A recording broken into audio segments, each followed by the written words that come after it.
व्यवस्था विवरण अध्याय 24 तलाक और पुनर्विवाह। यदि कोई पुरुष किसी स्त्री से विवाह कर ले और उसके बाद उसमें कुछ लज्जा की बात पाकर उससे अप्रसन्न हो तो वह उसके लिए त्यागपत्र लिखकर और उसके हाथ में देकर उसको अपने घर से निकाल दे। और जब वह उसके घर से निकल जाए तब दूसरे पुरुष की हो सकती है, परंतु यदि वह उस दूसरे पुरुष को भी अप्रिय लगे और वह उसके लिए त्यागपत्र लिखकर और उसके हाथ में देकर उसे अपने घर से निकाल दे, या वह दूसरा पुरुष जिसने उसको अपनी स्त्री कर लिया हो मर जाए, तो उसका पहला पति जिसने उसको निकाल दिया हो उसके अशुद्ध होने के बाद उसे अपनी पत्नी न बनाने पाए, क्योंकि यह यहोवा के सम्मुख घृणित बात है। इस प्रकार तो उस देश को जिसे तेरा परमेश्वर यहोवा तेरा भाग करके तुझे देता है, पापी न बनाना।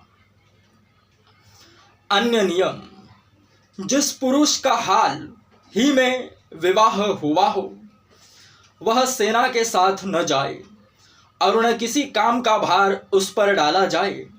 वह वर्ष भर अपने घर में स्वतंत्रता से रहकर अपनी ब्याही हुई स्त्री को प्रसन्न करता रहे। कोई मनुष्य चक्की को या उसके ऊपर के पाट को बंधक न रखे, क्योंकि वह तो मानो प्राण ही को बंधक रखना है। यदि कोई अपने किसी इजरायली भाई को दास बनाने या बेच डालने के विचार से चुराता हुआ पकड़ा जाए तो ऐसा चोर मार डाला जाए। ऐसी बुराई को अपने मध्य में से दूर करना।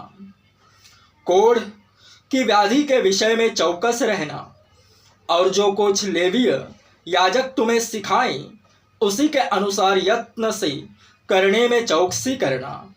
जैसी आज्ञा मैंने उनको दी है वैसा करने में चौकसी करना। स्मरण रख कि तेरे परमेश्वर यहोवा ने जब तुम मिस्र से निकलकर आ रहे थे तब मार्ग में मरियम से क्या किया।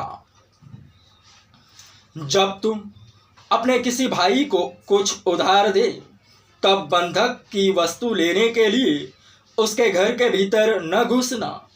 तू बाहर खड़ा रहना, और जिसको तू उधार दे वही बंधक की वस्तु को तेरे पास बाहर ले आए।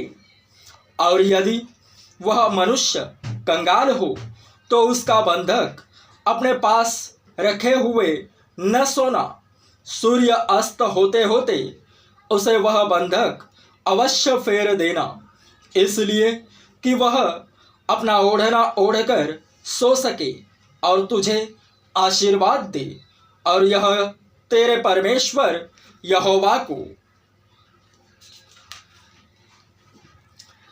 दृष्टि में धर्म का काम ठहरेगा।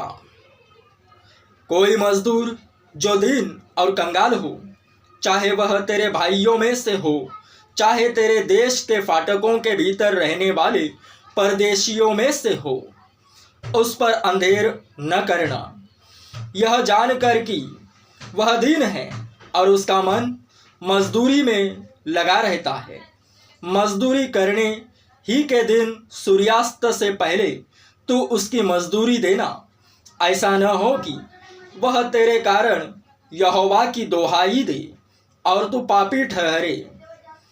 पुत्र के कारण पिता न मार डाला जाए और न पिता के कारण पुत्र मार डाला जाए। जिसने पाप किया हो वही उस पाप के कारण मार डाला जाए। किसी परदेशी मनुष्य या अनाथ बालक का न्याय न बिगाड़ना, और न किसी विधवा के कपड़े को बंधक रखना। और इसको स्मरण रखना कि तू मिस्र में दास था और तेरा परमेश्वर यहोवा तुझे वहां से छुड़ा लाया है। इस कारण मैं तुझे यह आज्ञा देता हूँ, जब तू अपने पक्के खेत को काटे और एक पूला खेत में भूल से छूट जाए तो उसे लेने को फिर न लौट जाना। वह परदेशी अनाथ और विधवा के लिए पड़ा रहे, इसलिए कि परमेश्वर यहोवा तेरे सब कामों में तुझको आशीष दे। जब तू अपने जलपाई के वृक्ष को झाड़े तब डालियों को दूसरी बार न झाड़ना।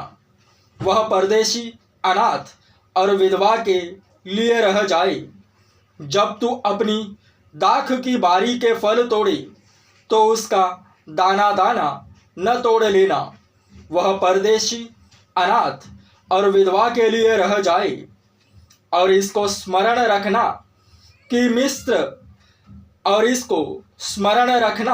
कि तू मिस्र देश में दास था। इस कारण मैं तुझे यह आज्ञा देता हूँ।